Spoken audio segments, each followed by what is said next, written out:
To each other என்ன promise பண்ணிருக்கீங்க ஒருத்தருக்கு ஒருத்தர்? நல்லா ஈச் அதர் பாத்துக்கணும். லைஃப் வந்து it's supposed to be fun. Can always be depressed, you know. ஆமா. So like always be there for each other. நீங்க என்ன ப்ராமிஸ் பண்ணிருக்கீங்க? நல்லா டேக் கேர் பண்ணிக்கணும். சோ லைஃப் ஃபன்னா இருக்கணும்ன்றாரு அவரு. டிப்ரெஸ்டா இருக்க கூடாது அப்படிங்கிறாரு. ஃபர்ஸ்ட் டைம் ரெண்டு பேரும் ஒருத்தர் நேர்ல பார்த்த மொமெண்ட் உங்களுக்கு எப்படி இருந்தது? டிஃபரெண்டா இருந்தது. எக்ஸைட்டிங்கா அந்த நியூ எக்ஸ்பீரியன்ஸ். ஓஹோ. ஆமா, ரொம்ப நாள் போன்ல தான் பேசிட்டு இருந்தோம். நேர்ல மீட் பண்ணா இன்னும் கொஞ்சம் கனெக்ட் ஓகே இருக்கும்னு தோணுச்சு. இந்த மாதிரி சொன்ன மாதிரி நடந்துச்சு. ஓகே, உங்களுக்கு நேர பார்த்த மொமெண்ட்? ரொம்ப நர்வஸா இருந்தது, அப்புறம் ரொம்ப ஹாப்பியாவும் இருந்தது. போன் கான்வர்சேஷன்லயே போயிட்டு இருந்ததுன்றது, அப்புறம் நேர்ல பார்த்து ரொம்ப happy. Okay, first time call பண்ணது ஞாபகம் இருக்கா? கால்ல பேசினது மே ஃபர்ஸ்ட் நைட் 12 நைட் 12 o'clock.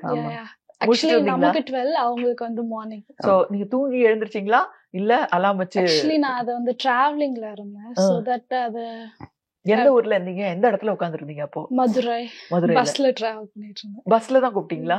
ஆஹா, நீங்க உங்களுக்கு ஞாபகம் இருக்கா? ஃபர்ஸ்ட் வீட்ல தான் இருந்தேன். வீட்ல பெட்ல சும்மா உட்காந்து டிவி பார்த்துட்டு அப்ப சொன்னாங்க. அதுக்கப்புறம் மெசேஜ் பண்ணா அப்ப நாங்க அப்படிதான் ஸ்டார்ட் பண்ணோம்.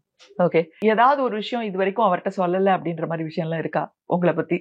அப்படி எதுவும் இல்ல, எல்லாமே ஷேர் பண்ணிக்குவோம். எல்லாமே ஷேர் பண்ணிட்டீங்களா? சோ இல்ல கொஞ்சம் அப்புறமா சொல்லலாம் அப்படின்னு ஏதாவது சொல்லி வச்சிருக்கீங்களா? நோ. நீங்க ஃபர்ஸ்ட் டைம் பேசும்போது ஓபனா சொல்லிட்டேன். என்னெல்லாம் பாப்பேன், என்னெல்லாம் பிடிக்கும், அந்த மாதிரி ஷேர் பண்றேன். சீக்கிரட் அந்த மாதிரி ஒண்ணும் இல்ல வச்சுக்கல. இனிமே வரும் பாருங்க. ஓ, இது தெரியாதா உனக்கு நான் இப்படிப்பட்டவ அப்படின்றது வரும். அது போக போக தெரியும். ஓகே, என்கேஜ்மெண்ட் அப்போ அக்ஷயா நீங்க ரொம்ப எமோஷனலா இருந்தீங்க. திடீர்னு ஹாப்பி டியர்ஸ் வந்ததா உங்களுக்கு? கல்யாணத்துல அவ்வளவு கண்ட்ரோல் பண்ணிட்டு இருந்தேன். கண்ட்ரோல் பண்ணிட்டு இருந்தீங்க. அப்பா பேச ஸ்டார்ட் பண்ணோனே எனக்கு வந்துருச்சு. லைக் எப்படா இவ்ளோ கேமரா இருக்கப்ப நம்ம அழுதா, என்கேஜ்மெண்ட் வேற. சோ அதெல்லாம் அத அங்க இருந்து வேற கை காமிச்சது, நோ ஸ்டாப் அப்படின்ட்டு. ரொம்ப எமோஷனலா தான். உங்க மனசுக்குள்ள எப்படி இருக்கு அக்ஷயா?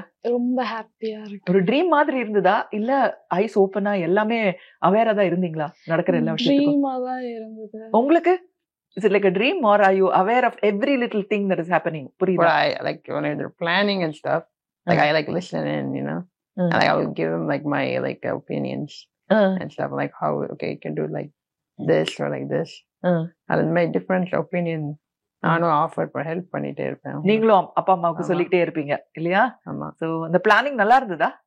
ரொம்ப நல்லா சூப்பரா பிளான் பண்ணிருந்தாங்க. ஆக்சுவலி ஐ ரிமெம்பர் சின்ன வயசுல வந்து ஹாலிடே போறதை விட ஹாலிடே போறோம் அப்படின்றதுக்கு பிளான் பண்றது இன்னும் இன்ட்ரெஸ்டிங்கா இருக்கும்ல. கிட்டத்தட்ட அது மாதிரி இருந்ததாக்கும். ஆமா, அதே மாதிரி தான். Okay okay.